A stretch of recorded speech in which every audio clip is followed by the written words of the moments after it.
So, kahapon, naka-sell bias tayo at gumalaw naman yung market. Tingnan natin kung ano nangyari, review lang. So, again, ito yung ating target SNR. And ito yung respected market structure for the daily downtrend. So, last Tuesday, nagkaroon ng doji candle. And then, binrake siya ng yesterday, Wednesday. The bearish candle, bumaba. And sa 1 hour, yesterday, ang sabi ko pala.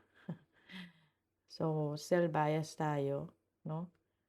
And 10 minutes time frame.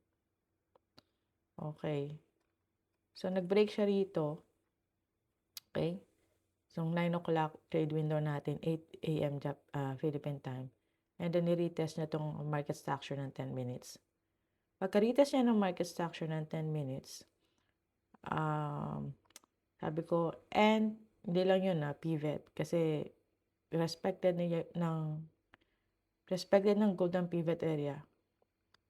Okay. So, retest doon sa pivot, retest sa market structure, walang na-break.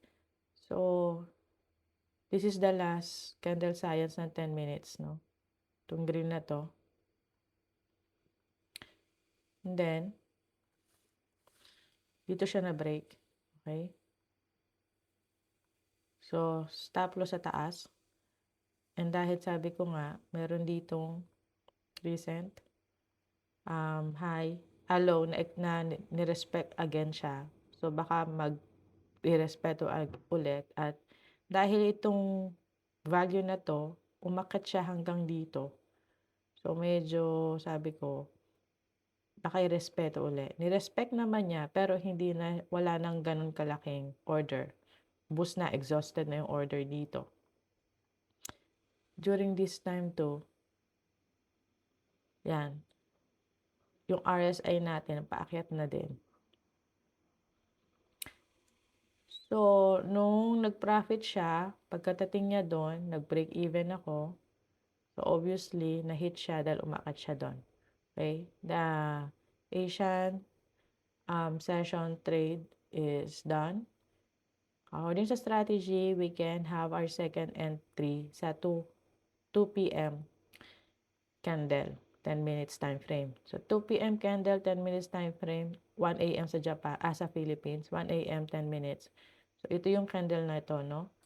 So, again, may nag-break dito sa taas, pero since downtrend ang ating bias, hinantayin natin ma-break dito. And around here, malinis na rin yung ating EMA 5 and 10.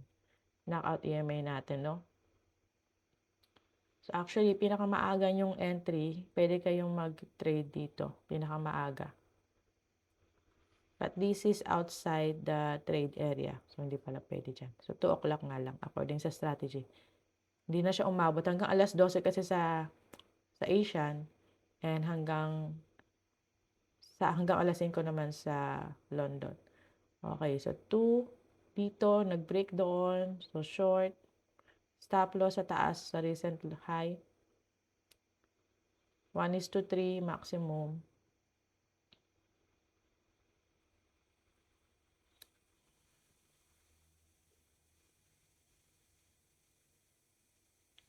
Yan. So, kung nakuha ng strategy yung 1:3.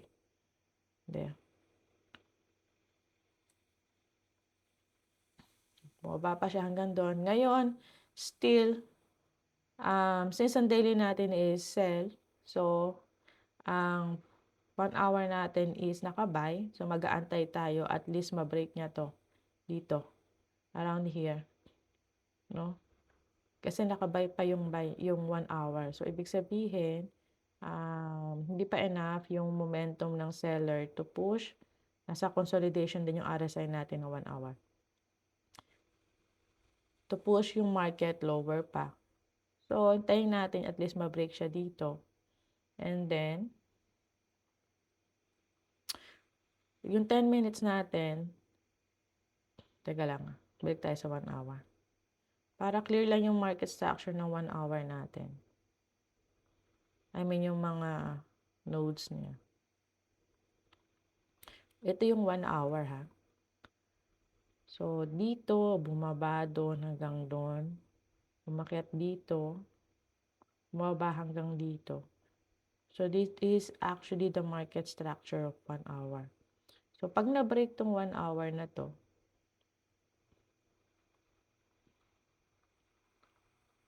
that will be the official buy area natin, no?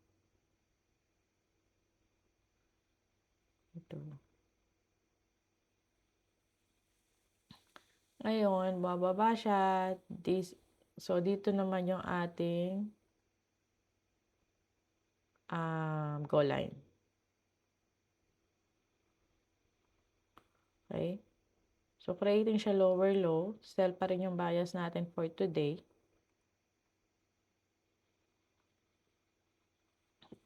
So, mag-aantay lang ako ng opportunity to enter a sell. Okay. Kung yung 1 hour sana natin is naka-sell na agad siya, no? Pero maganda tong level na to. So, kailangan lang natin ma-break tong 1 hour candle, mag-close sa baba.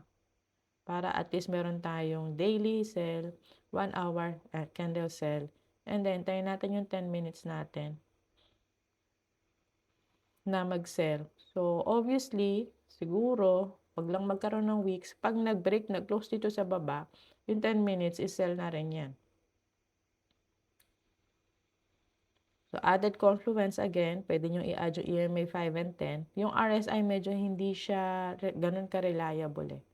Hindi siya masyadong ganun ka-reliable. Hindi ko pa siya na backtest dito yung may RSI. Pero from here, tingnan nyo. Dito makakapag-trade na kayo. Yeah, pwede rin dito. So anyways, hindi ko pa na-backtest yung RSI dito. Pero yung EMA 5 and 10, maganda siyang confluence for you to wait yung parang nakabuelo na ulit yung market, yung bear, yung kung sino yung currently strong, okay? So, this is the 1 hour candle science, right? So, pag nag-break siya doon, so hopefully, mag-cross na ng maayos yung EMA natin. So, if ever dyan, I don't know where. So, ang stop loss sa taas nun, of course, sa taas ng market structure, around 25 points. Okay, sa pips yan, 2,548 pips. Masyadong mahirap sabihin. So, 25 points na lang, no? The 1:3. Ngayon, hindi pa rin natin alam. Ito pala. So, parang magiging 1:2 lang kasi dito yung ating daily SNR na nilagay ko. Ito, 'di ba? So, hindi ako makakarating ng 1:3. If ever, dito yung pinakamaaga niya. Pero pwede pa rin yan if ang mangyayari dyan, bababa siya, akyat siya, bababa siya. So, magkakaroon ako ng recent high, medyo bababa.